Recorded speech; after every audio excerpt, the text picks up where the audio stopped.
RSS ಇದನ್ನೆಲ್ಲ training ಕೊಟ್ಟಿರೋದು RSS ನಲ್ಲಿ ನಾವು ಟ್ರೈನಿಂಗ್ ಪಡೆದಿದ್ದೀವಿ ಅಂತಾರೆ. ಬರೀ ಹೊಡಿ ಬಡಿ ಕಡಿ ಇದನ್ನೆಲ್ಲ ಮಾತಾಡ್ತಾರಲ್ಲ, ನಾವು ಇವರ ವಿರುದ್ಧ ಕಾನೂನು ಕ್ರಮ ಜರುಗಿಸ್ತೀವಿ ಅನ್ನುವಂಥ ಮಾತನ್ನು ಮುಖ್ಯಮಂತ್ರಿಗಳು ಹೇಳಿದ್ದಾರೆ. ಇಷ್ಟಕ್ಕೂ ಈಶ್ವರಪ್ಪ ಸುರೇಶ್ ಅವರ ಬಗ್ಗೆ ಹೇಳಿದ್ದೇನು ಬನ್ನಿ ನೋಡೋಣ.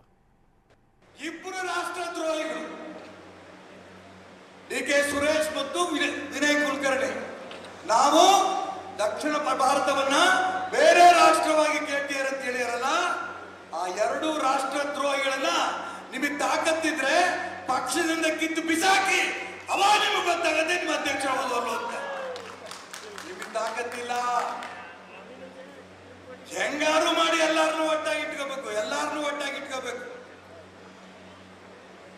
ಇನ್ನೊಂದು ಬಾರಿ ಈ ರೀತಿ ಮಾತುಗಳಾಡಿದ್ರೆ ಈ ಸಭೆ ಮುಖಾಂತರ ನಾನು ನರೇಂದ್ರ ಮೋದಿ ಅವರಿಗೆ ಹೇಳಕ್ ಇಷ್ಟಪಡ್ತೇನೆ, DK ಸುರೇಶ್, ವಿನಯ್ ಕುಲಕರ್ಣಿ ಇಂಥ ರಾಷ್ಟ್ರದ್ರೋಹಿಗಳು ದೇಶವನ್ನ ಛಿದ್ರ ಮಾಡ್ತೀವಿ ಅಂತ ಹೊರಡ್ತಾರಲ್ಲ, ಅವ್ರಿಗೆ ಗುಂಡಿಕ್ಕಿ ಕೊಲ್ಲಂತ ಕಾನೂನು ತನ್ನಿ.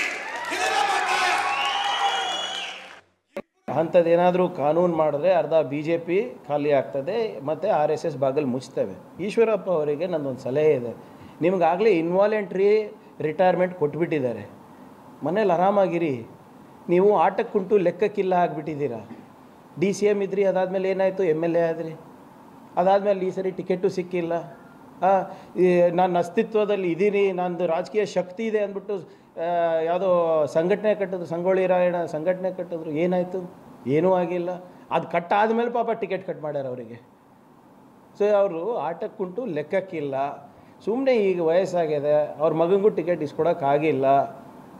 ಬೆಳಿಗ್ಗೆ ಹೊತ್ತು ರಾಮಾಯಣ ಓದಲಿ, ಮಧ್ಯಾಹ್ನ ಕೀರ್ತನೆ ಕೇಳಲಿ, ರಾತ್ರಿ ಹೊತ್ತು ಹನುಮಾನ್ ಚಾಲೀಸನ್ನು ನೋಡ್ಬಿಟ್ಟು ಮಲ್ಕೊಳ್ಳಿ. ಯಾಕೆ ಅವರಿಗೆ ಇವೆಲ್ಲ ರಾಜಕೀಯವಾದ ವಿಷಯಗಳು? ಅವರಿಗೆ ಆಮೇಲೆ ಪಾಪ ಯಾರಿಗೆ ಕೊಟ್ಟಿದ್ರು ಅವರು ಗೆದ್ದು ಬಂದರು, ಅವರಂತೂ ಶಾಶ್ವತವಾಗಿ ಉಳಿತಾರಲ್ಲ. ಸೊ ಅವರು ಪೊಲಿಟಿಕಲಿ ಅಲೈವ್ ಇರಬೇಕಲ್ಲ, ಅವರ ರಾಜಕೀಯ ಅಸ್ತಿತ್ವವನ್ನು ಉಳಿಸ್ಕೊಳ್ಳಿಕ್ಕೆ ಈಶ್ವರಪ್ಪ ಅವರು ಇಂಥ ಹೇಳಿಕೆ ಕೊಡ್ತಾ ಇರ್ತಾರೆ. ಅಂಥದ್ದೇನು